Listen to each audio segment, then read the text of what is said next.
Shalom, kasih karunia dan damai sejahtera dari Tuhan kita Yesus Kristus ada dalam kehidupan saudara semuanya. Kita berjumpa kembali dalam renungan mingguan hari ini Rabu, 24 Juli 2024. Renungan didasarkan dari Injil Lukas pasal 15, ayat 1 sampai dengan ke-7. Sebelum kita merenungkan kebenaran sabdanya, mari kita menyatukan hati di dalam doa. Bapa yang penuh kasih, kami mengucap syukur untuk setiap rahmat, anugerah, berkat-Mu yang Kau nyatakan kepada kami senantiasa. Kehadiran-Mu lah yang menyelamatkan kami, yang menopang, yang menyegarkan tubuh jiwa roh kami, sehingga kami terus bersemangat menemukan pengharapan yang kekal di dalam terang dan kasih-Mu ya Tuhan Yesus.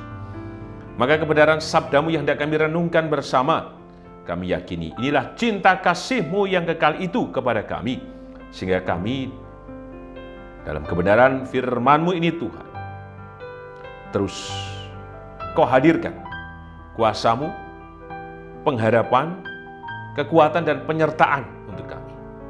Maka biarlah kami jadi yakin dan percayakan kebenaran firman-Mu ini.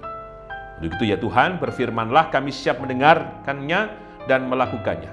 Dan kami mohon ampun atas setiap dosa dan pelanggaran kami. Di dalam-Mu ya Tuhan Yesus, sang sumber kehidupan dan keselamatan, kami naikkan doa ini dengan bersyukur dan percaya. Amin. Injil Lukas pasal 15 ayat 1 sampai dengan ke-7. Demikian sabda Tuhan. Perumpamaan tentang domba yang hilang. Para pemungut cukai dan orang-orang berdosa biasanya datang kepada Yesus untuk mendengarkan Dia. Maka bersungut-sungutlah orang-orang Farisi dan ahli Taurat, katanya, Ia menerima orang-orang berdosa dan makan bersama-sama dengan mereka. Lalu, Ia mengatakan perumpamaan ini kepada mereka. Siapakah di antara kamu yang mempunyai 100 ekor domba? Dan, jikalau ia kehilangan seekor di antaranya, tidak meninggalkan yang 99 ekor di padang gurun, dan pergi mencari yang sesat itu sampai ia menemukannya. Dan kalau ia telah menemukannya, ia meletakkannya di atas bahunya dengan gembira.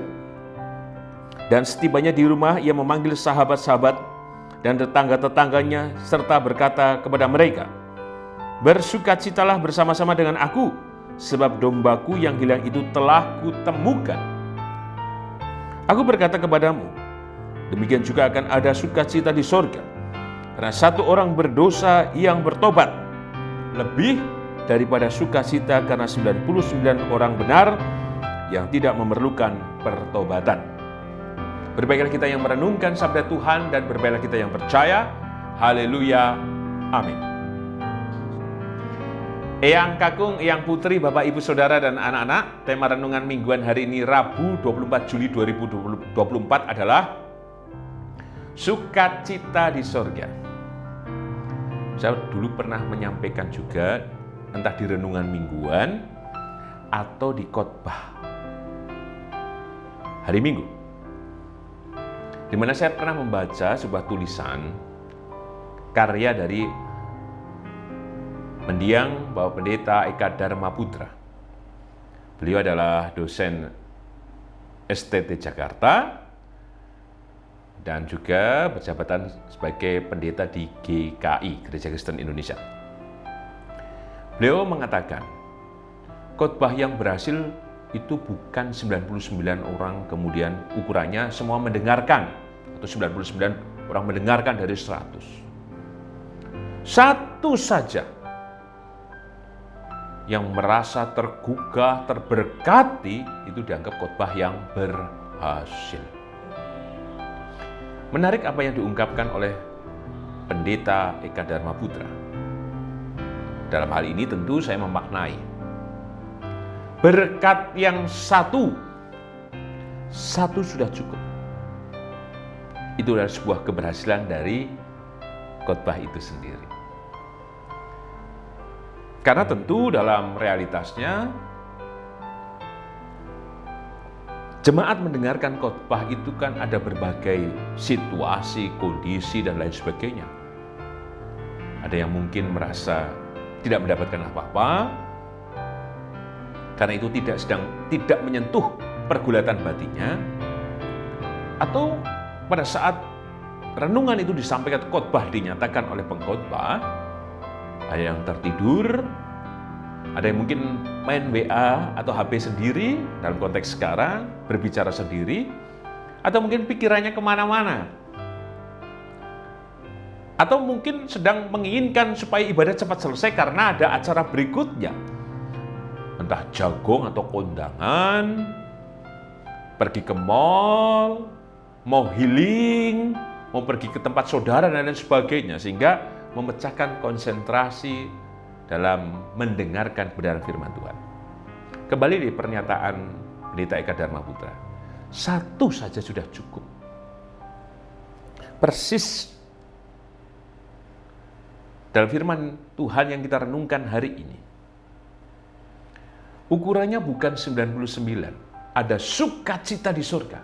Satu saja. Artinya apa? Yang satu itu sungguh berharga di hadapan Tuhan. Yang satu itu benar dicari oleh Tuhan. Yang satu disambut dan dirayakan oleh Tuhan. Dalam konteks teks yang kita renungkan, siapa yang satu itu? Merujuk pada ayat yang pertama, para pemungut cukai dan orang-orang berdosa biasanya datang kepada Yesus untuk mendengarkan Dia. Kalau membaca ayat yang pertama, kata para pemungut cukai dan orang-orang berdosa, sebenarnya kan banyak, tidak satu. Tapi ini menunjukkan golongan. Golongan siapa? Orang berdosa. Yang satu ini, yang golongan orang berdosa, punya hal yang berharga pula yang dihargai oleh Tuhan. Yaitu apa? Mau datang. Dan kedatangan mereka dalam rangka apa? Bukan kemudian mereka hendak mencobai Tuhan, menggurui Tuhan, oh tidak. Tapi mau mendengarkan Dia, mau mendengarkan Tuhan Yesus. Berada kesadaran diri mereka. Kesadaran untuk apa? Mau dengan kerendahan hati menyadari kebersalahan mereka sehingga mereka mau mendengarkan Dia. Padahal kan jelas ada orang-orang Farisi dan ahli-ahli Taurat. Kenapa mereka tidak datang kepada ahli Taurat atau orang Farisi? Mereka juga punya kemampuan dalam menjelaskan kitab suci, menjelaskan sesuai dengan konteks kehidupan mereka. Tapi kenapa mereka hanya mau datang kepada Tuhan Yesus? Tentu ada yang menarik dalam diri Tuhan Yesus. Apa itu? Keterbukaan Tuhan untuk menyambut. Keterbukaan itu menunjukkan apa? Sukacita, kesukacitaan Tuhan, kesukacitaan di sorga. Kalau tidak ada kesukacitaan dalam diri Tuhan, tentu ditolak dong orang berdosa. Tetapi Tuhan Yesus menerima karena ada kesukacitaan. Dia tidak memandang siapa dan apa mereka. Maka yang disebutkan kata biasanya berarti memang ada pola hidup yang terus mereka upayakan dari orang berdosa ini untuk datang kepada Kristus. Kata biasanya menunjukkan bahwa mereka mau sungguh-sungguh. Mereka mau melepaskan diri dari keberdosaan itu. Dan ketika mereka mengukur antara Tuhan Yesus, orang Farisi dan ahli Taurat, mereka melihat siapa? Sambutan, kesukacitaan, dan juga keterbukaan Tuhan, sehingga mereka datang kepada Tuhan, bukan datang kepada orang Farisi dan ahli Taurat. Maka pesan apa yang kita terima hari ini? Yang pertama, yang satu itu juga dalam diri kita. Jika kita mau datang, biasanya untuk mendengarkan Tuhan. Dalam posisi ini, apakah kita menjadi bagian yang 99 atau menjadi satu. Saya berharap kita semua mengamini dan mengakui yang satu itu. Kita adalah golongan dari para pemungut cukai dan orang-orang berdosa. Maka apa yang harus kita lakukan? Kata biasanya datang mendengarkan. Maka dalam keseharian kita, mari kita melakukan kebiasaan-kebiasaan hidup yang terus-menerus untuk apa? Datang kepada Tuhan.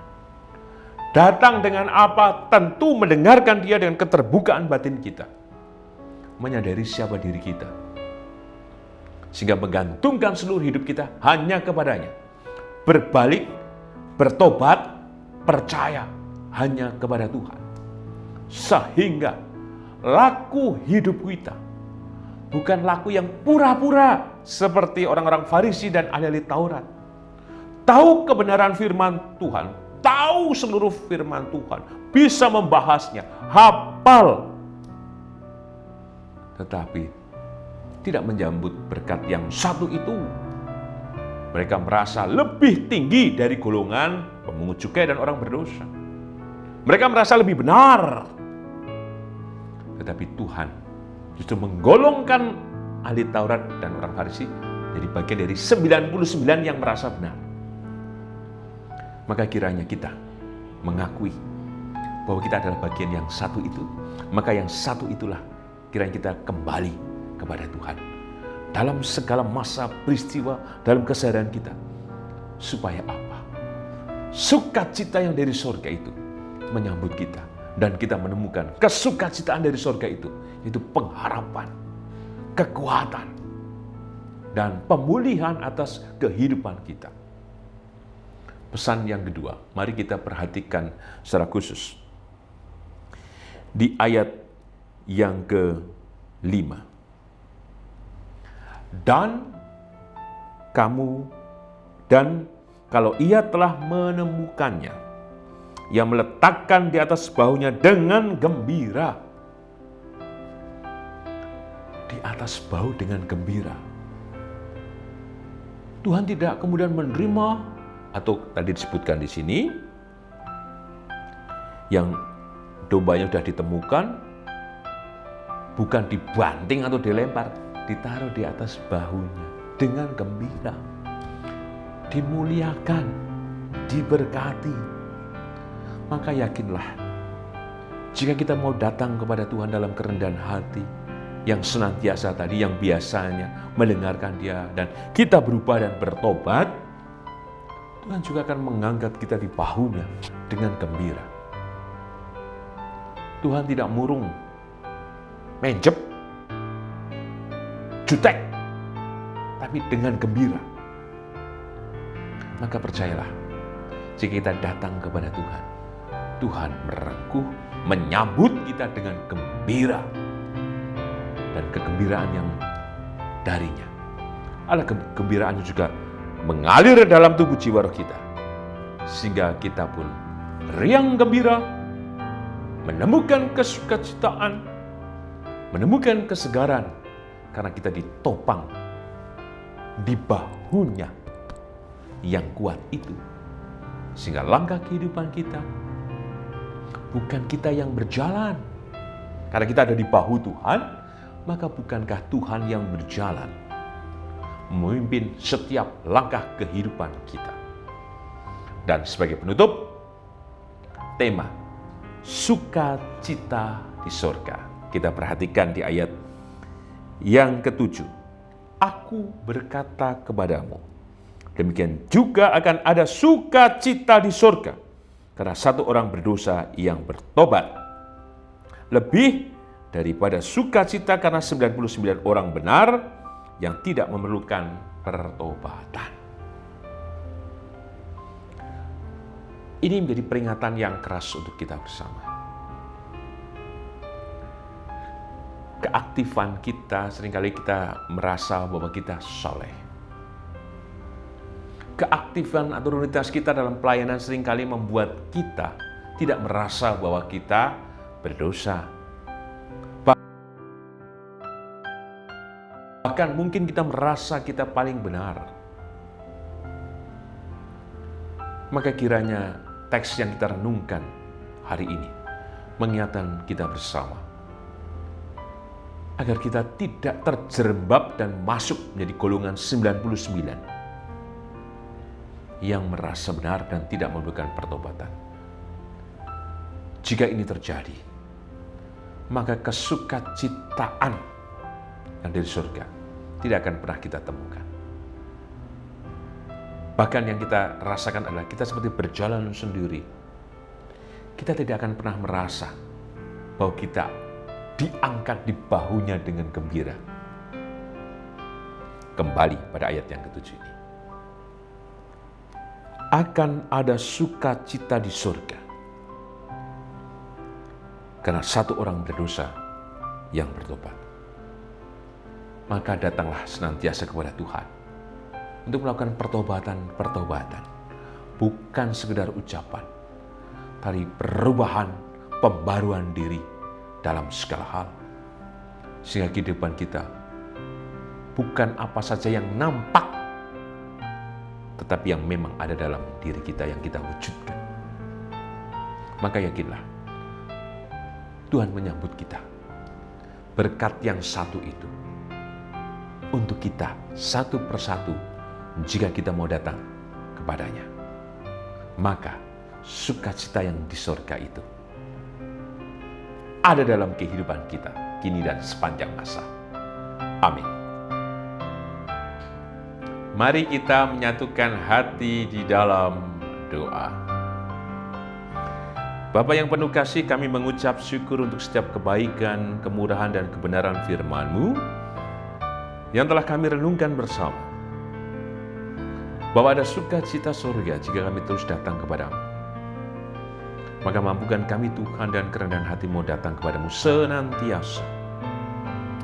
Sehingga sukacita itu penuh dalam kehidupan kami. Terlebih, kami diangkat di bahu-Mu Tuhan. Ada kekuatan yang menopang kami. Sehingga dalam segala hal bukan kami yang bekerja untuk mengandalkan kekuatan kami, tetapi Engkau Tuhan yang bekerja. Memimpin dan menyertai kehidupan kami. Maka mampukan kami Tuhan, supaya kami benar-benar mau datang kepadamu senantiasa. Karena berkat yang satu itu datang senantiasa, satu persatu kepada kami. Terima kasih Tuhan untuk kebenaran sabda-Mu yang telah kami renungkan. Maka berkat-Mu itu juga hadir ya Tuhan, secara khusus di dalam kehidupan Bapak dan Ibu Priyono, Ibu Ami Birowo, Anak Amoresia, Ibu Sri Utami Suprapto, Ibu Margono, Ibu Yos Joni Suminario, Bapak Ngatimin, Bapak Cahyo Muntadi, Bapak Saharun, Anak Metra, Bapak Warsito Utomo, Ibu Endang Joko Triyono, Ibu Maria Kasman Simbanjuntang, Bapak Edwin Krusma Yulianto, Anak Nasya Alana, Bapak Ramijo. Kami percaya Tuhan kasih-Mu yang besar hadir dalam kehidupan hamba-Mu ini. Kekuatan cinta-Mu Tuhan yang memulihkan, menyembuhkan, dan merengkuh dari setiap kondisi yang paling lemah yang dialami oleh hamba-Mu ini. Termasuk juga kami yakin Tuhan, Engkau memberkati Ibu Stefani, istri dari Pendeta Arditurus Arianto. Biar hanya kasih-Mu Tuhan yang memulihkan, menyembuhkan, dan menyegarkan kembali setelah menjalani operasi sesar. Keselamatan-Mu telah dinyatakan, maka berkat-Mu hadir dalam pemulihan kesehatan Ibu Stefani. Demikian juga putri yang dilahirkan, anak Nala, biar ada kasih dan kemurahan-Mu Tuhan yang memberkati. Sehingga kehidupan dan tumbuh kembang anak ini Tuhan ada dalam rahmat, keselamatan, dan berkat-Mu. Berkati Pendeta Arditurus Arianto, berikan kekuatan, kesabaran, dan damai sejahtera, terus menjadi berkat untuk istri dan anaknya. Kami percaya. Demikian juga ya Tuhan, mohon berkat-Mu untuk kehidupan Bapak Pendeta Dwi Edi Nugroho. Kami yakin Tuhan terus memberikan pemulihan atas kesehatan beliau. Kasih terang dan sukacita yang dari-Mu Tuhan, yang memberkati dan menolong Bapak Pendeta Dwi Edi Nugroho. Kami percaya Tuhan, kesembuhan yang dari-Mu terjadi atas kehidupan beliau. Kami juga berdoa untuk Mas Gilbert, Ibu Frida, Ibu Susilowati, kami yakin Tuhan berkat anugerah dan kasih-Mu terjadi pula atas kehidupan hamba-hamba ini. Berkat-Mu juga nyata Tuhan, di dalam kehidupan Ibu Sarno, Ibu Tugira Sariman, Ibu Rusmiati Suhardi, Ibu Murjangkung, Ibu Endang Karno, Ibu Kun Mariatin Subardi, Bapak Sadal Paulus, Bapak Christian Dauribu, Bapak Elias Sariman, Bapak dan Ibu Sunarto Saputro, Ibu Sardi Budi Santoso, Ibu Marti Utomo, Ibu Yatmiartini Rusdi, Bapak Suprapto, Ibu Sri Suwarsi Rahayu. Kami percaya Tuhan, Engkau hadir memberkati kehidupan hamba-hamba-Mu ini. Engkau Tuhan menolong dari segala apapun yang sedang dirasakan dialami. Engkau memberkati juga seluruh keluarga yang mendampingi, berikan kekuatan, ketabahan, ketenangan, dan berkat-Mu melimpah. Kami percaya juga Tuhan, Engkau memberkati setiap kehidupan keluarga kami masing-masing. Engkau memberkati juga kami Tuhan, dalam setiap pergumulan kami, pergulatan kami, tekanan yang kami rasakan, kesedihan yang terus melanda kami, dan berbagai hal Tuhan yang terjadi dalam hidup kami. Kami yakin Tuhan Engkau menolong dan memberkati kami. Sempurnalah kasih-Mu Tuhan yang membawa kesukacitaan dan kegembiraan atas kami. Kami percaya Engkau memberkati kami. Demikian juga Engkau memberkati kehidupan anak dan cucu kami Tuhan, dalam kasih dan kemurahan-Mu yang menyelamatkan. Berkati anak dan cucu kami, dalam pekerjaan, pendidikan, rumah tangga mereka masing-masing, atau hal apapun yang dikerjakan mereka. Tolonglah ya Tuhan, sempurnalah kasih-Mu atas mereka. Baik mereka yang tinggal di kota di Yogyakarta, di kota-kota di Indonesia, bahkan di luar negeri, berkatilah mereka satu persatu. Kami percaya Tuhan. Kami percaya Engkau memberkati Gereja Kristen Jawa Sari Mulyo, dalam kasih berkat-Mu yang menyelamatkan. Kami percaya Tuhan, Engkau terus menyatukan kami dalam anugerah-Mu dan berkat-Mu itu. Kami percaya Engkau memberkati bangsa dan negara kami Indonesia, memberikan ketentraman, damai sejahtera dan berkat untuk bangsa dan negara kami Indonesia. Inilah doa kami ya Tuhan Yesus, yang kami naikkan dengan percaya hanya dalam nama dan kuasa-Mu ya Tuhan. Di dalam-Mu kami berserah, bersyukur dan percaya. Amin. Tuhan Yesus memberkati Eyang Kakung, Eyang Putri, Bapak Ibu Saudara dan anak-anak kini dan selamanya. Amin.